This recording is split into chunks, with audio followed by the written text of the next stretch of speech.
दोस्तों, मैं प्रेम शर्मा आप सभी का आपके अपने परिवार हिट योर टारगेट में बहुत बहुत स्वागत करता हूं। हम जो स्टडी करने वाले हैं इस वीडियो में वो कक्षा 12वीं का जो खंड काव्य है श्रवण कुमार, उसके बारे में स्टडी करने वाले हैं, जिसके अंदर आपके 9 सर्ग का वर्णन किया गया है। यानी इस खंड काव्य को 9 सर्गों में वर्णित किया गया है। प्रथम सर्ग है आपका अयोध्या, द्वितीय सर्ग आश्रम, तृतीय सर्ग आखेट, चतुर्थ सर्ग जो है आपका श्रवण, पंचम सर्ग जो है दशरथ, षष्ठ सर्ग जो है संदेश, सप्तम सर्ग अभिशाप और अष्टम सर्ग इसका निर्माण है। व अंतिम जो सर्ग है नवम सर्ग वो इसका उपसंहार है। तो हम इन सभी सर्गों की अलग अलग वीडियो में डिटेल में स्टडी करेंगे। इस वीडियो में हम स्टडी करने वाले हैं इसका प्रथम सर्ग अयोध्या, जिसमें अयोध्या की सुंदरता और उसमें जन्म लेने वाले महान राजाओं का जिक्र किया गया है। वहाँ का किस तरीके का शासन था उस चीज़ के बारे में जिक्र किया गया है प्रथम सर्ग में।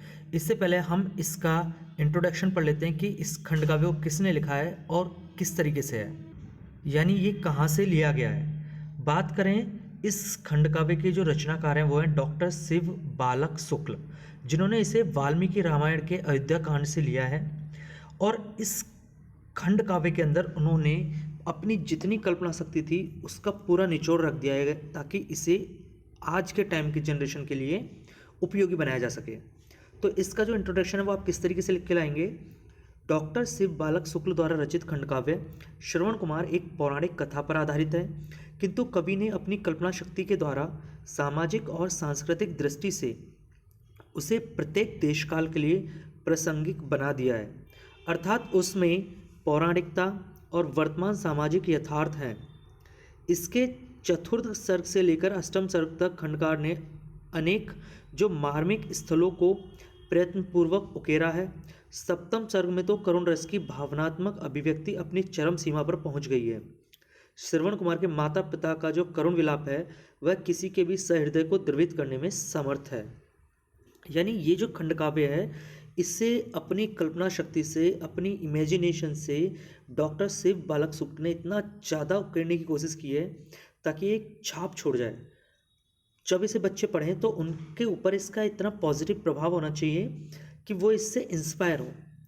चलिएगा बात करें आपके प्रथम सर्ग की। जो हमारा प्रथम सर्ग अयोध्या है, देखिएगा जो सर्ग है इस तरीके से लिखा हुआ है कि प्रथम सर्ग में जो देखिएगा श्रवण कुमार खंड काव्य के कथानक की पृष्ठभूमि तैयार की गई है।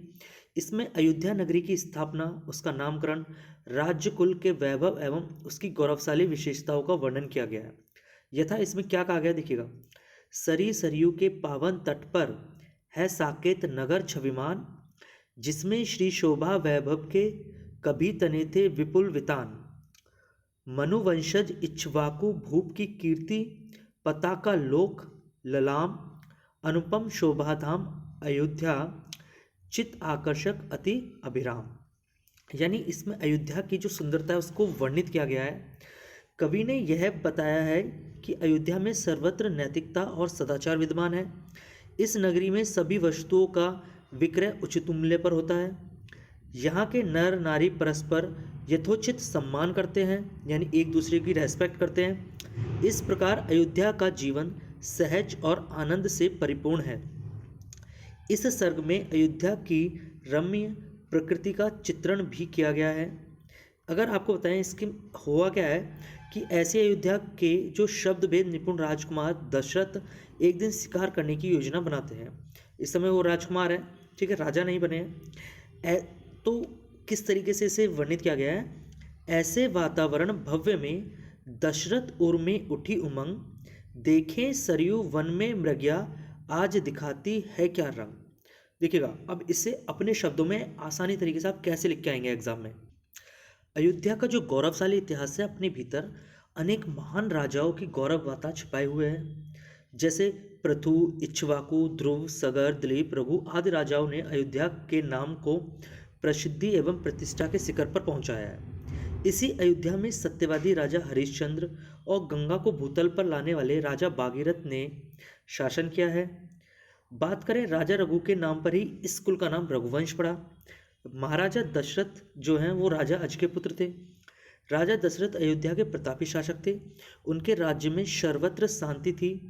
वहाँ कोई भी दुष्ट, पापी व नीच नहीं था। अयोध्या नगरी में चारों ओर कला, कौशल, उपासना, संयम और धर्म साधना का साम्राज्य था। श्रमिकों को उचित वेतन मिलता था। सभी वर्ग संतुष्ट थे। महाराज दशरथ एवं जो थे वो स्वयं एक महान धनुर्धर थे और शब्दभेदी बाण चलाने में सिद्धहस्त थे, एकदम निपुण थे। तो इस तरीके से आप इसे लिख के आ सकते हैं। तो यह आपका प्रथम सर्ग था जो कि श्रवण कुमार खंडकाव्य का है। चलिएगा, इस वीडियो में इतना ही। अगर वीडियो अच्छी लगी तो चैनल को सब्सक्राइब कीजिए, लाइक कीजिएगा और ज़्यादा से ज़्यादा लोगों को शेयर कर दीजिएगा। चलिए, और बाकी सभी जो सर्ग हैं उनकी वीडियो आपको डिस्क्रिप्शन में मिल जाएगी। जय हिंद, जय भारत।